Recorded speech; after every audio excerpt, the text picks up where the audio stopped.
here's my hot take. I don't want somebody who knows about shitposting to be in charge of the Rockets. Send tweets.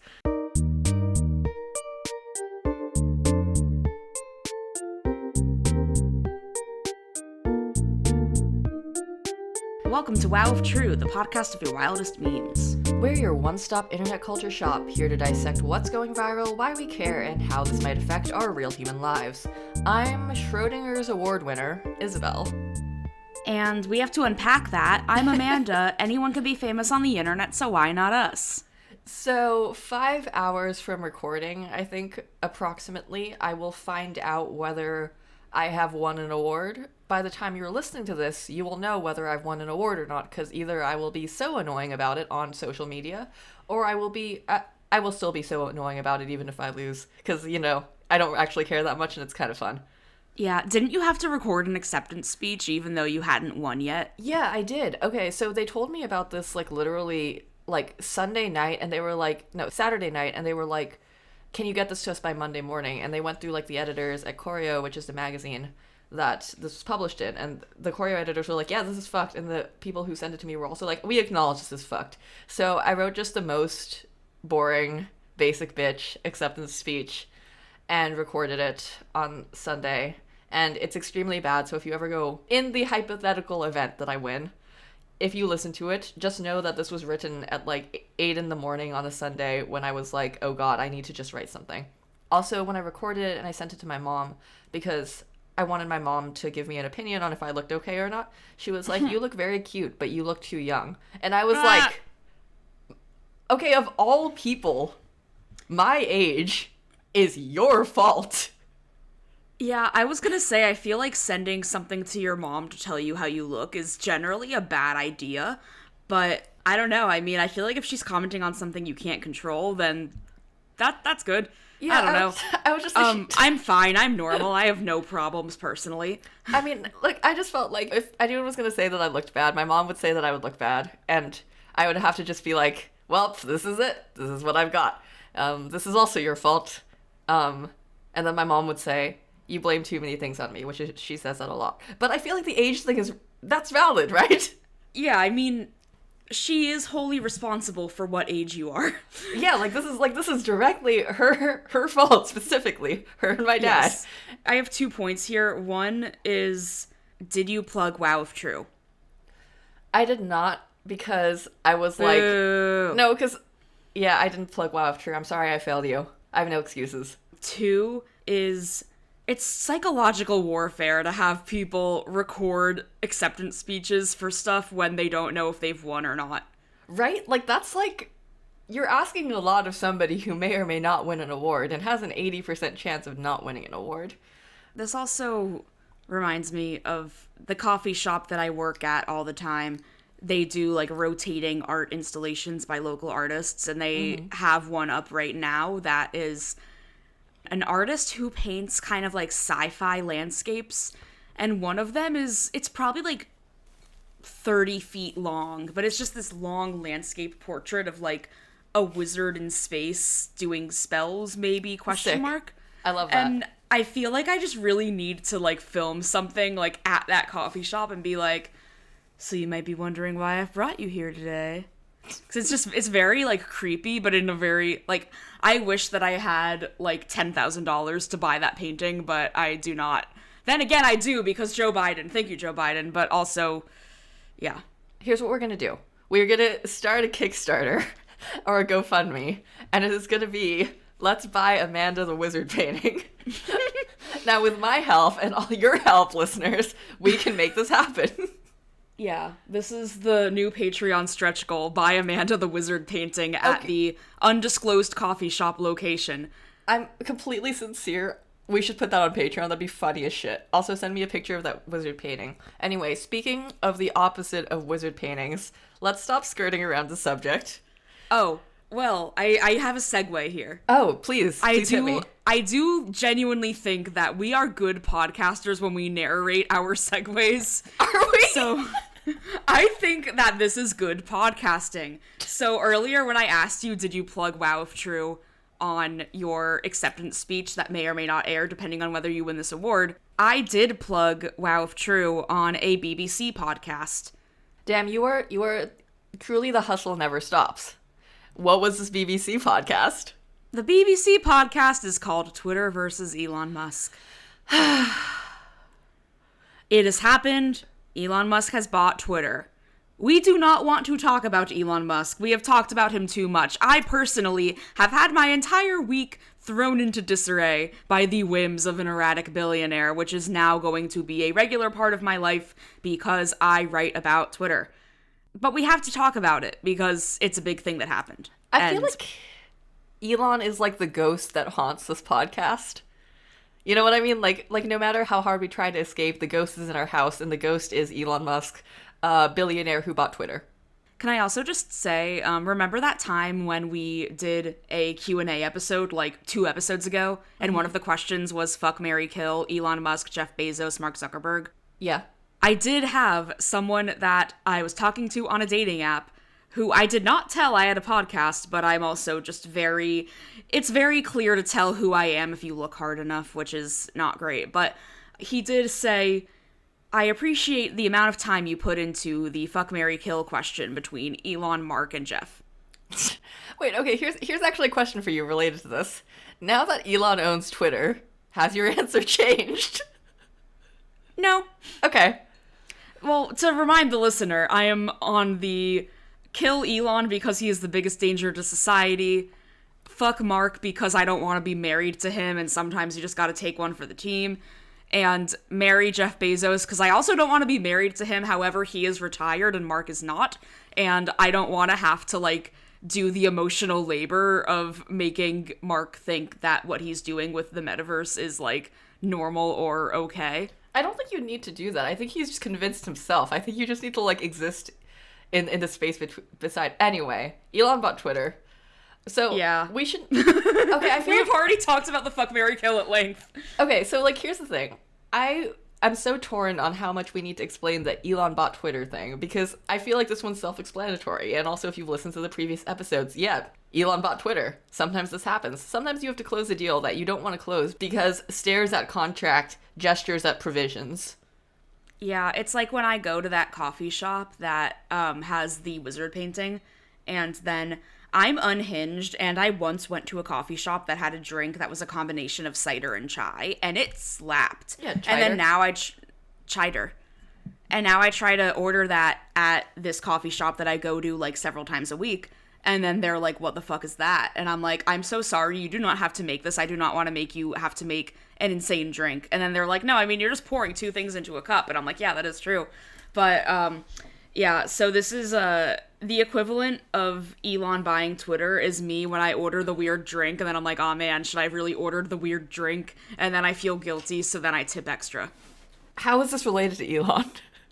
Because it's like when you buy something and then you're like, oh man, should I buy it? And then you're like, well, I'm in too deep. Well, yeah, I mean, but it's not also, even that. This is a Chider Supremacy podcast. Chider's That's good. why I mentioned it. Yeah, we support Chider in this household. No, see, but I think there's one flaw with your analogy, which is that I think this is more analogous to the time that me and Ashley decided we wanted to make the most $9 Starbucks drink that we could possibly make. So we made it on the app, and then we ordered it, and then we realized that we were being complete assholes, but it was too late. And now some poor fuck had to make our $9 Starbucks drink, which was actually just us trying to turn a vanilla drink into a chocolate, like a vanilla frappuccino into like the chocolate frappuccino through like modifications. Anyway, we tipped pretty good after, but we were like, damn, we're assholes. We shouldn't have done this. This tastes pretty good. I think the best possible reaction you could have in that situation is realizing you're being assholes and then tipping well. Yeah, like, I mean, like, you know, like, we realized afterward, and, like, so, you know, maybe in this, Elon will realize that he's been an asshole, and he will tip well, except I don't think he's gonna do that, because he fired most of, like, 1 million people when he walked in, which is, like, that's fair, they were trying to sue him, but, you know. Just fact-checking, 4 people. Yeah, that's 1 million. Just quick summary of what happened, I promise this will be quick, and then we will talk about the fun stuff. As we know, Elon wanted to buy Twitter for $44 billion, blah, blah, blah. He believes in free speech, but that's actually just, like, being an asshole and not having people be mad at him for being an asshole. The whims of a billionaire. The whims of a billionaire. When people get mad at you, you just buy them. Then he did not do much due diligence on the deal, then decided, wait, LOL, this is a bad idea. I'm going to sue Twitter and try to get out of the deal. Twitter was like, haha, no, which Twitter wanted this to happen because corporations only care about money. They do not care about the societal implications. And well, fiduciary duty.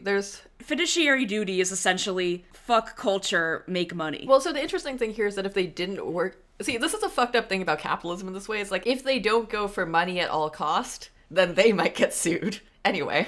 So this is why corporations are bad. The Twitter board was like, yeah, well, this guy is offering to buy us for way more than we're worth. It is in our best fiduciary interests to say yes, even though this guy is fucking insane. So that was all happening. Then they got into a big lawsuit. 6 months later, judge of big lawsuit in the Delaware Court of Chancery. That is a thing that exists. That is not a Ren Fair. It's so funny, though, because that's like Delaware's Court of Chancery. It's like you go to Delaware with all the corporation stuff, and then it sounds like you're going to, like, medieval times. The trial got put on hold, but because Elon is a slippery motherfucker, if you will, Musk? Sorry. Elon Musk, yes. God damn it. Okay. Sorry. Yeah, so the judge was like, we can put the trial on hold, but if you don't close the deal by October 28th, then, like, trial's back on. I wish the trial was back on because I live, like, half an hour from the Delaware Court of Chancery, and it would have been very fun to go and, like, be at the Delaware Court of Chancery during this trial, and I just would have had a good time, but whatever. Elon bought Twitter. He went back on his desire to not buy it because we don't really know why. We don't know what's going on in his brain, but mostly probably because he realized he was going to lose and he might as well just do the thing. So he did the thing. The deal closed late Thursday night. I had to write about it at like 9 p.m., which is a time that I am not normally working. God, I wish that were me. Yeah, I think I have some weird work hours ahead of me because I am doomed and this is my life now. But I don't want to talk about the implications of Elon Musk buying Twitter. No, everyone else has already talked about that. Yes, and I've already talked about that on Twitter versus Elon Musk, a BBC podcast that mentions Wow If True twice. I want to talk about all of the dead memes that Elon has presented us with in the last, like, 2 days. It kind of makes sense that, like, a deal that started as a joke ends with a bunch of jokes, and, like, they're not good jokes, they're bad jokes, and that started out as kind of a bad joke. This feels circular in a fitting way, is all I'm saying. A fun fact I'm constantly making is that Elon did once get fined $20 million from the SEC for a bad 420 joke. He was literally fined $20 million for a 420 joke. That's all I have to say. Unfortunately, that's not all I have to say. That's... Unfortunately, there is more to say. I'm going to just point out that I feel like, in a weird way, this is, like, fulfilling the mandate of our podcast, which is that memes have effects, like, our thesis statement, which is that memes have effects in real life, in, like, a horrible monkey's paw sort of way. Do you know what I mean? Where It's like, yeah, we've been saying this all the time, that, like, yes, like, internet culture is internet culture and real life is real life, but unfortunately we live in society where these two things are one thing, and one thing can affect the other thing. And this feels like the, you know, the real, like, final domino of that thesis statement. Yeah, we've really created a monster by creating a podcast about how memes actually impact real life. Right, so what I'm saying is this is our fault. Yeah. Oh my god. Theologically speaking. We should get sued. We can still go to the Delaware Court of Chancery. This is great. Great news. Anyway, tell me about some memes. Okay, so first off, I have never felt more job security in my journalism career than I do currently, because I have proven this week that there is a lot of value to being a journalist who simultaneously understands, like, how tech works and also the stupidest parts of internet culture. Mm-hmm. We'll get back to that more in the second part of this two-part investigation. The first part of this two-part investigation. On Wednesday, Elon Musk posts a video in which he walks inside of Twitter and he is holding a sink and says, "I'm at Twitter, let that sink in." See, the thing is, like, he's trying to, like, it's a bad joke. It's a bad dad pun. Like, what is he doing here? Where do you think he got the sink? I don't know where he got the sink. That's a Like, imagine that you're, like, an assistant to Elon Musk and you get told, hey, can you go to this, like, hardware store and just buy a sink? You know, I feel like that's not the craziest thing you would ask if you're Elon's assistant. It's not a good joke. Yeah. It's like an extremely mid joke at best. I mean, I like the source material of the joke, where the source of it is that, you know how, like, on every social media site, people will make these big declarations and say, let that sink in. And it's just, like, very dramatic in a way that does not need to be dramatic. So then people started posting a picture of, see, it's funny. It's a sink outside of a door, and it just says, let that sink in. Oh, I see. Okay. So that's the origin of the joke. But it doesn't even work because he was already inside of Twitter. So he said, let that sink in, but the sink is already in. Let that sink out. Yeah, let that sink out. And that's the title of the episode. And also, the title of the episode we're going to get to in part 2. This meme first started circulating heavily like 5 years ago, according to like 2 minutes of research I did on Reddit. Which really keeps up with the whole, like, Elon loves dead memes. But also I would be more concerned, I think, if he was very in touch with, like, current memes, because he runs, like, 12 companies. Like, he shouldn't be on the internet this much. Yeah, I don't think your CEO should know meme culture. Like, I don't think your CEO knowing meme culture is a sign that your company is doing well.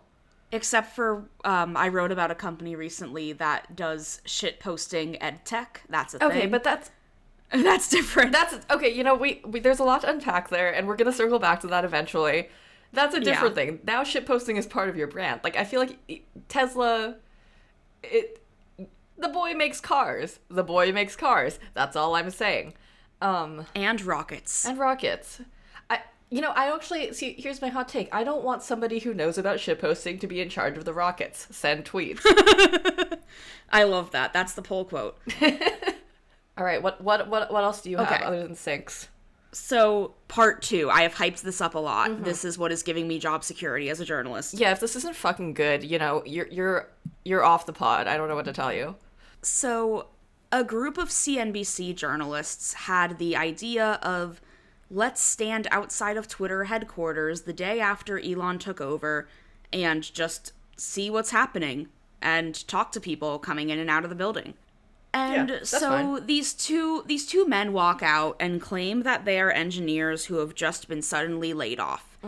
And this is something that we were expecting to see, because literally the second that Elon took control Thursday night, he fired Twitter's CEO, Twitter's CFO, the general counsel, and the head of trust policy and safety. You know, came in with a bang. And he had also been rumored to have said that he wanted to reduce Twitter's staff by 75%. Then he was like, no, that rumor's not true. But that's still just something that is in people's minds. Right, like a change of management leading to... This isn't surprising. Yeah, go on. So people are expecting that there's going to be a lot of layoffs at Twitter. So I think these journalists were just very primed to believe that these two people walking out of Twitter headquarters with boxes that claimed that they had just been laid off were actually just laid off. So they're interviewing these two guys, and this one guy something's a little off. He is talking about how he owns a Tesla, how he's really surprised because he kind of is with Elon on this. And then he holds up a copy of Becoming by Michelle Obama and says, Michelle Obama would have never happened on an Elon-owned Twitter. Okay. And it's just kind of like, it feels like he's pulling at some very neoliberal heartstrings in a way that is disingenuous.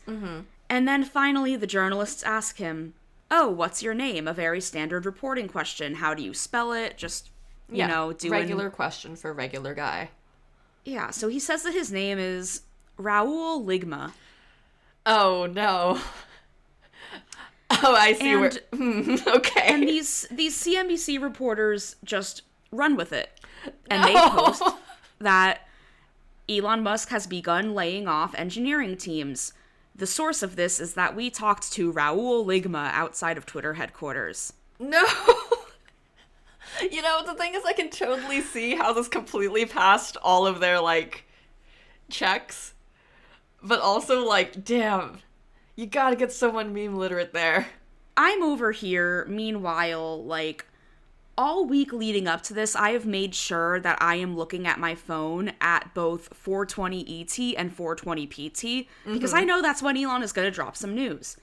I am ready for the memes, I know how he operates, and then there's Rahul Ligma, and CNBC does not know that Ligma is a joke that people say when they want you to go, Ligma who? And then you say, Ligma nuts.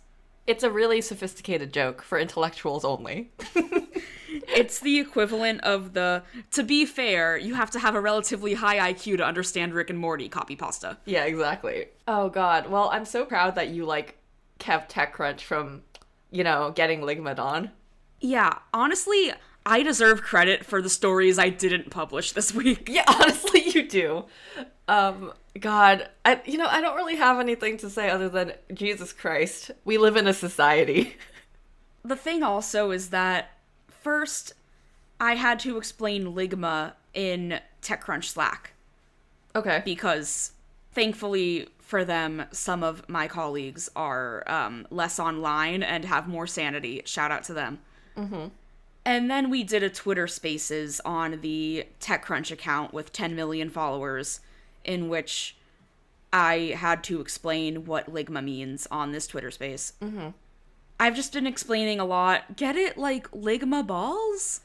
How have you ended up in a job where explaining Ligma is a legitimate part of your, like, day? Of your work day? I have made some decisions. How have I ended up in a job where I've also explained 420 jokes, like, several times recently? It's 2022. I know, but people don't know. And then I was trying to explain, like, why am I expecting that I should be online at 420 to see if this deal goes through? Like, I'm just out here explaining 420 jokes to, like, my therapist, my friend's parents, BBC podcast. Real regular shit you need to do for your job. Yeah, I don't know. I feel like this is, like, very much like a... I guess out of all deals for you to have to know memes for, the Twitter one makes sense. Like, conceptually. I kind of wish he would stop memeing so much. Also, I kind of actually really appreciate... I've been thinking about the Ligma thing for the last, like, 2 minutes as we've been talking in the back of my head, and actually I think it was very based of the Twitter employee to do that. I think that was... well, he wasn't a Twitter employee. He was just some guy? Yeah. Oh. Like, it was fake news. Oh, because so I assumed that he was still a Twitter employee. He was just trolling because he walked out of a Twitter building. But no, he was just some guy. Okay, no, that actually makes it way more based. It is actually based, yes, and slay. Anyway. Yeah, we have not yet confirmed any layoffs at Twitter except of those 4 execs that were immediately let go. Well, so this was literally just some guy who noticed that there were a bunch of reporters outside of Twitter and decided he was gonna have some fun. Yeah, he was like simply like, I will cause problems on purpose. And actually, that's really good. I actually don't think people are gonna get laid off from Twitter immediately.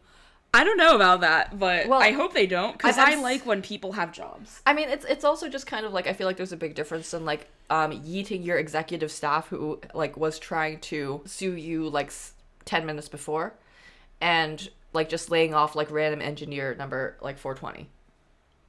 Engineer number 420. Engineer number 420. Although he did have engineers print out all of the code they've written in the last 30 to 60 days, and then realized that having people print out all that code is a bad idea, and then had them shred all the code. But he is, like, looking at all of the code that people are writing, which is kind of a lot, but okay. If I was an engineer there, I would actually, and I didn't care about my job, I would actually slip in some, like, real fun stuff, because I feel like this is a good opportunity to troll the big boss. Well, I feel like you would keep your job if you did that. I feel like Elon would be like, haha, 420, I like this guy. Yeah, it's like, yeah, this guy knows about 420, this guy knows about, I don't know, Ligma. This guy would get my sync jokes. This guy who lives in San Francisco, a place where recreational marijuana is legal, knows about weed. Fucked up if true. We have to move on. We do have to move on. I'm sure we'll come back to this. And I say this with, like, a derogatory tone. I'm sure we will come back to this. Let's talk about a different lawsuit. It's a real lawsuit-heavy day today. The lawsuit spectacular. I was talking at my job with one of my friends there about the fact that I have a podcast, and he was like, "Do you ever talk about like law stuff on the podcast?" And I was like, I try to avoid it, and because it's like not my. Your boy thinks about law for her actual job. She doesn't want to do it outside of work. But but that's how I feel about Elon Musk, and here we are. And yet here we are. This is all I'm saying. This is my point. It's like, shit. We are really back in the pit. Anyway, let's talk about Zaum, and which I'm probably pronouncing wrong because I've actually never heard it pronounced in real life, which is written ZA/UM, the Disco Elysium, and the lawsuit that is happening there. Which, real talk, there is not a ton of information about the lawsuit, but I thought this was kind of like an interesting situation and kind of a sad situation and kind of like the damn capitalism ruins art situation, which we have talked about previously. So what do you know about Disco Elysium? I know that it is a game that a lot of people have told me that I should play, that I have hesitated to play because I think one person said it's not good for the Nintendo Switch. I don't know if that's true. And that it is really good storytelling.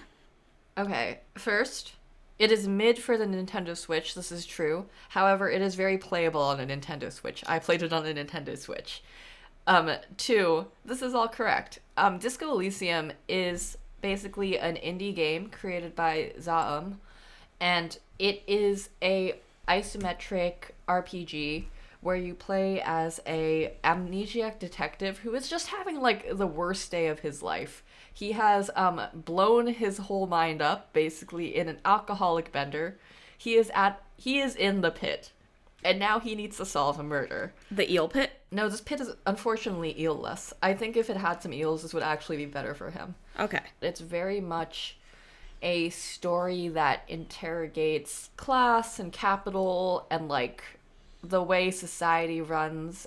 It's very clear from the story that everyone who made it is from Eastern Europe and has some opinions about society. But a lot of these opinions are just kind of like, yeah, shit's mad fucked up. Because part of the story is that you can kind of decide where you align yourself in whatever like socio-political economic strata that you think like makes sense. Like you can go just full capitalist in this actually within the game. Or you can go full communist. You can even become a racist fascist, and that is a decision you can make, which is I don't like that. The game like doesn't mechanically punish you for it, but it will socially punish you for it. I was socially punished for Undertale, spoiler alert, killing Papyrus on my first run. Yeah, I mean it's like that. It makes sense in the context of the game, and it's very well done. Let me just put it that way. The thing that we're talking about here today about Disco Elysium, also everyone who's listening to this, go play Disco Elysium and then come back. This includes you, Amanda. Wow. Get off this podcast and go play Disco Elysium. All right. I mean, I thought you had a hard stop at like 12:30, but you know, you can do it. You can do it just like really, you know, speed run strats. It's fine. All right, I'm gonna speed run Disco Elysium in the next hour and 21 minutes. That's and then, the spirit. Yeah. Nice. So the background for this lawsuit, first of all, it is not clear what this lawsuit is actually specifically about yet, although, to quote the editor of the book that eventually becomes the framework for Disco Elysium by Martin Luija, I think. I'm probably saying his name completely wrong. This is one of those things that happens when you only read things and never listen to them. Oh, I was gonna say his last name kind of, in the notes, looks like Lugia, but it's not spelled the same way as Lugia, the Pokemon. You know, it's Luiga. When he was asked about whether he thought the case was about to regain control of the, like, Disco Elysium IP, he was like, yeah, what else could it be about? But he is not actually the one filing the court case. It was Robert Kurvitz, who is the creator of Disco Elysium, him and his lawyers. But basically what happened is there are kind of two things that are going on here. The first is that, like, the Zaum Cultural Association, which is, like, a thing that's, like, it's more of an artist collective than it is a company. And then there's also Zaum as a company.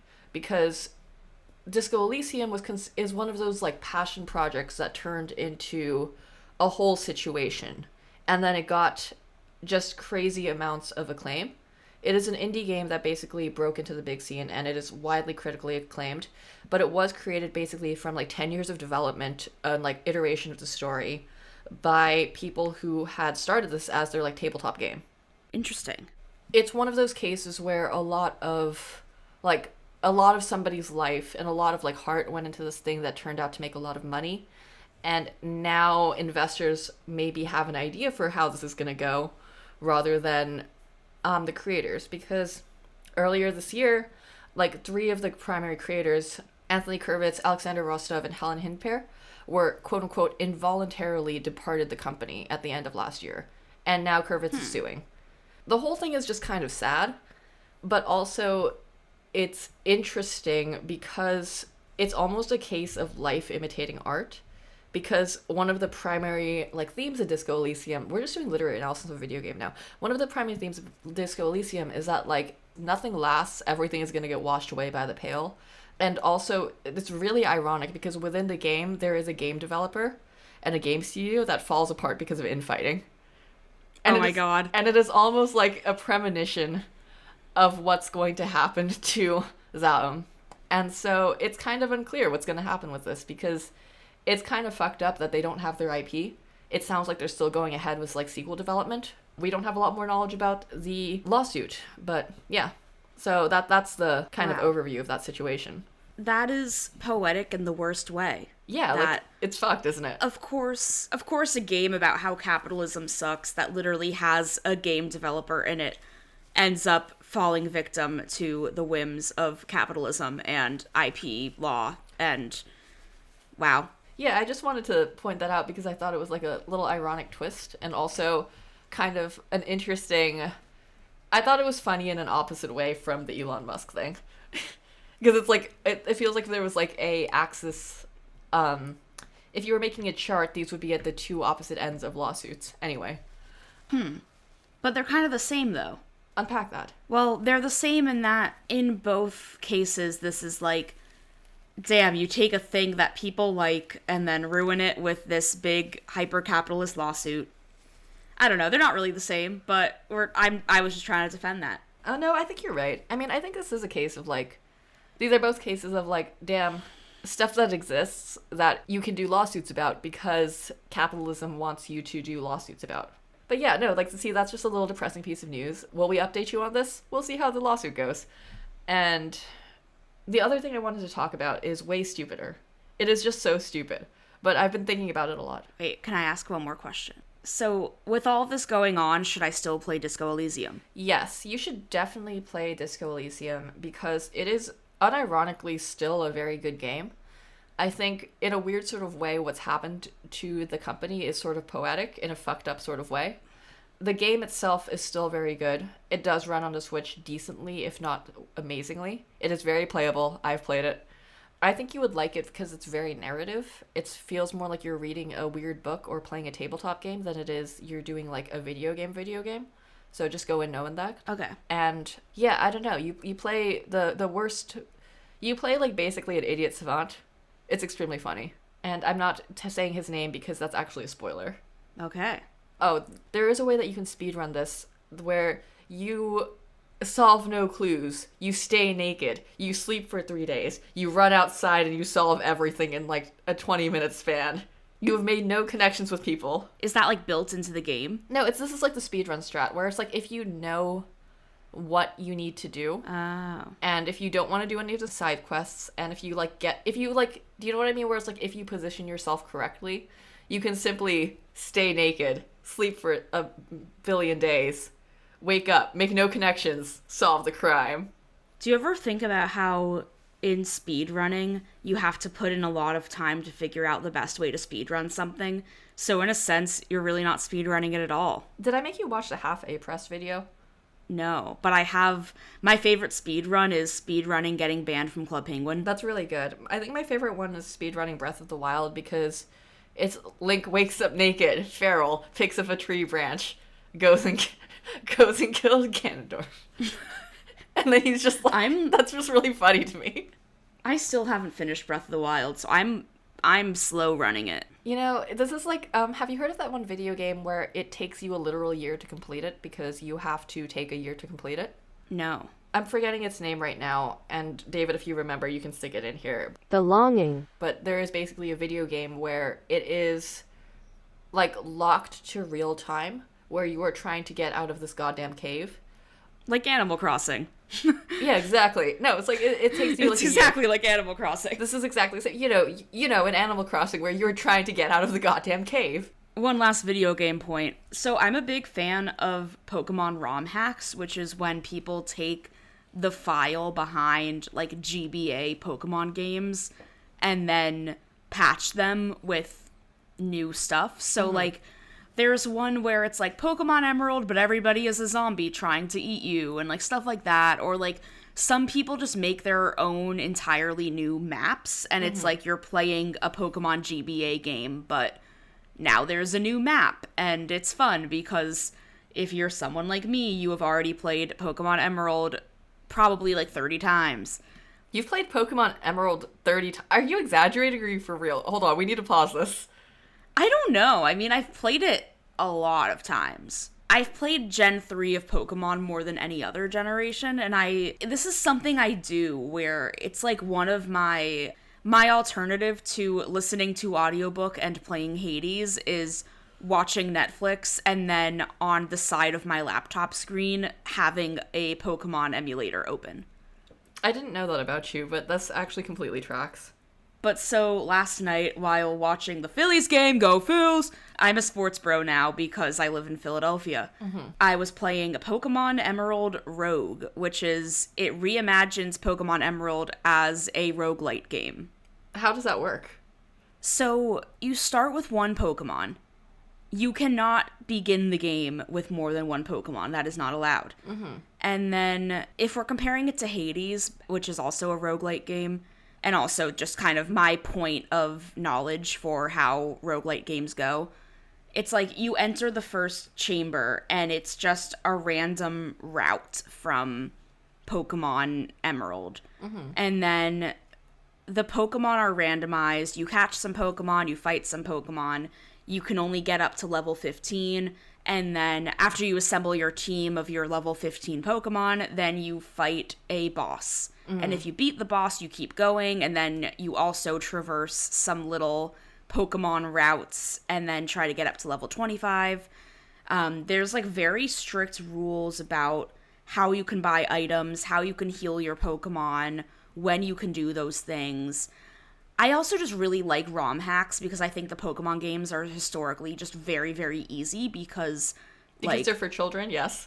Yeah. So then when people hack them, they make them actually difficult and it's like, oh, I can't just like do Psybeam until I win. I have to actually engage with attacks that aren't physical. Like what? You know, the thing is, like, as a child, I never understood why you would get anything but, like, regular attacks. Yeah. Like, yeah. And, you know, I honestly think that Pokemon is actually very well engineered for, like, being accessible to all ages in that way, where you can simply grind to level 100 and just go. Yeah. And it's like, that's not how you should play, but if you're 7 years old, that is how you should play. Speaking of Pokemon, should we talk about how I did play the beginning of Pokemon Scarlet already before it came out because I'm a fancy journalist? Yeah, wait, are you allowed to tell us anything about that, or, like, no? Is it still secrets? Secrets.jpg? I mean, I published a preview, so, like, it's out. Like, the embargo has lifted. Yeah, okay, tell us. Yeah, no, you should have led with this. Tell us about that. I, like, just remembered this was a thing I did. Nintendo does a thing where they invite journalists to, like, pre-play games, but because they're Nintendo and they're super, super secretive, they, like... Honestly, I did not even get that many secrets beyond what has already been released. I do have some secrets that I still cannot tell. I can tell you that there is a Pokemon that is a car that you fight. That's kind of based. Yeah, honestly, the highlight of Pokemon Scarlet so far was, like, you're fighting, like, a Team Rocket equivalent boss, and she has a very strong Torkoal that is sitting atop, like, a parade float. That's like, good. This Torkoal could be at a pride parade. Like, there Sick. are, like, disco balls with rainbows on this, like, big car. Sincerely, that is so fucking good. Yes. And then you beat the Torkoal, and then it turns out that you then have to fight the car. Shit, that's funny. Yeah, very good. 10 out of 10, no notes. I was thinking about playing Persona 5, but that's... I guess this is like the video game episode now. I feel like we did a really hard right turn from Twitter into video games through my segue, and now we're simply in the video game space, and I am 100% here for that. Narrating what's happening in a podcast is really good content, you guys. Hell yeah. I've been thinking about playing a Persona 5 Royal, in which case that will become my entire personality for the next month. So just I just wanted to prime you for that. Yeah, the only other new information I have to share about Pokemon Scarlet and Violet is that you can feed a pig Pokemon a ham sandwich. That's kind of fucked up. Yeah. I'm a big fan of Lechonk, which is one of the Pokemon that is dropped already. Lechonk is a pig, and lechon in Spanish is cooked pork. So it's like lechonk. And there is a feature where you can, like, feed sandwiches to your Pokemon, like, kind of similar to making the curries in Sword and Shield. Mm-hmm. And I did accidentally make a ham sandwich, and I did accidentally give it to my Lechonk, and that was a thing that I was able to do. Wait, so ham sandwiches exist in the Pokemon universe? Yeah. Where is the ham coming from? You just buy it. I guess this is part of the larger question of where does meat in the Pokemon universe come from? Yeah, I don't think we have any confirmation that non-Pokemon animals exist in the Pokemon universe. So this is a good question of where is the ham coming from. I don't love that conceptually. I also want to point out that I like in the Pokemon universe that they just discovered that new Pokemon... It'd be like discovering that you don't know that cows exist, and then, damn... new animal just dropped. Like, I know that we find out about, like, new insect species, but we know that, like, wasps exist. You know? Yeah, the last thing I have to say about this is also that the experience of... Like, I think what was most interesting to me was not the video game itself, but just the experience of, like, having Nintendo reps sitting on opposite side of you. Like, it is literally, you are sitting there, and there are two Nintendo reps sitting with you while you play this game. Were they cool? Yeah, I think... So, I just think it's, like, this stuff is so under wraps. Like, there is stuff that I know that I can't even say because there is such a strict, like, what you can and can't say situation going on. And they want to make sure that you're not fucking around too much, so they have people watch you play the game, because you could, like, go rogue and, like, run off into the wilderness, especially because this is an open world game, but they wanted us to stay within a specific boundary. But, like... I don't know, like, I kept trying to make jokes with these people, and I think it took them, like, 40 minutes to start laughing at my jokes. Damn, tough crowd. Yeah, because I think, like, at first, they're just so nervous that they're, like, I think because I made a joke where I was like, cool, I'm gonna leak all this, which I don't know why I said that, but I did say that. Dude, of course they were nervous. No wonder it took them 40 minutes to, like, calm the fuck down. That's on you, man. Yeah, because we were also strictly, like, not allowed to mention any new Pokemon that have not already been revealed. And they give you a revealed information glossary of, like, here is all the information we've revealed about this Pokemon game. And then I kept, like, taking notes and was trying to conceal the notes I was taking. Because, honestly, I was taking a lot of notes of just stuff that I wanted to know for myself. Okay, the thing is that, like, the way you say this makes me perfectly understand why they were so sus of you. It's like, yeah, I made jokes about leaking stuff. I was taking really secretive notes. Yeah, Amanda, you probably looked like you were gonna leak stuff. I didn't leak anything, though. I'm proud of you, but, like, also, it's really funny. To keep on the trend of silly stuff, you have a bone to pick with social media this week. I do. You know, this is what really grinds my gears this week. And it's by that I mean I'm just kind of confused by it. So, Baked by Melissa is a cupcake brand that if you live in the general New York area, you've probably seen, because they do the mini cupcake storefronts, which are actually extremely cute. Like, these are extremely cute mini cupcakes, and they are like one-biters, and they are in fun colors, and you can simply buy them and they taste good. It's a cupcake. What do you want from me? The thing is that their official Twitter, I mean, not their official Twitter, I don't know what their official Twitter is like. Their official TikTok is just presumably Melissa making salads. I was like, there are no cupcakes on that page. There are no cupcake videos on that page. It has, like, salad video after salad video after salad video. I cannot stress enough, these look like they're very good salads. They look like salads that I would enjoy eating. They look like they have salads that have, like, a lot of interesting ingredients, and it looks like she knows how to make a dressing, and it looks like she cares about her family and is making them healthy food. However, this is why is it on the Cupcake Brands account? Okay, I just pulled up this account because I wanted to see it for myself. Mm-hmm. The icon is a cupcake, and I don't see any cupcakes. This is what I'm saying. Hey, and also read out how many like followers it has. It's like a solid amount. 1.7 million. Right? And it's like, the thing is, this is the official cupcake account. But it's just salads. The only dessert thing that she has posted in the last, like, 2 weeks... Well, okay, so she posted one of those, like, chocolate chip cookies recipes, except it is made with bananas, which I actually do like those, but also, like, if you want to eat normal cookies, you can eat normal cookies. I'm pro that, actually, because if you have bananas... You know that thing where you have too many bananas? I think bananas and zucchini... Sorry, this is a total aside. I think that anything that's made with, like, banana or zucchini is a good thing, because simply... And butternut squash, simply because those are things that I occasionally have too much of. Anyway, go on. Banana cookies are good. Also, you're allowed to eat normal cookies if you want.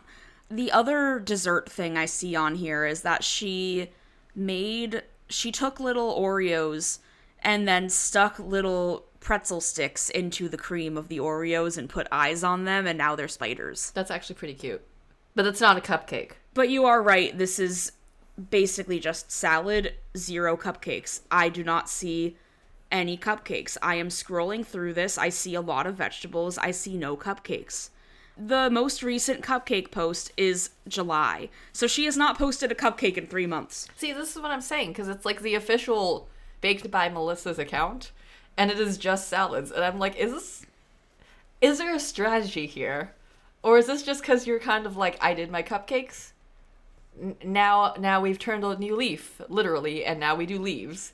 Like, I don't know what's going on here, and why is nobody talking about how the cupcake account is not cupcakes? Send tweet. Well, thank you for bringing us this really important information. No problem. I'm so happy to help. All I have to add here is that last week I was at TechCrunch Disrupt, where Serena Williams was there, and when celebrities go to events, they have a rider, which is basically you say, like, what do you want in the green room to eat, and then the events people get it for you. And Serena Williams had cupcakes on her rider and then did not eat any of them. That's kind of a waste of cupcakes. Yeah, and I wanted to eat them, but I had gotten my makeup professionally done like a second ago because I was going on stage like a girl boss. And I didn't want to like ruin my lipstick by trying to like fit a cupcake in my mouth.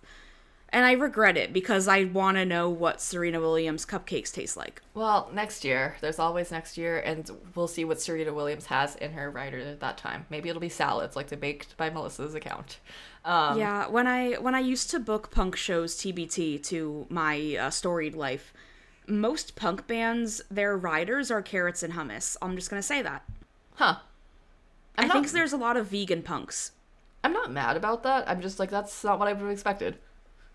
I mean, it does make sense because when you're a band on tour, you're generally just kind of eating, like, whatever is easiest. Mm-hmm.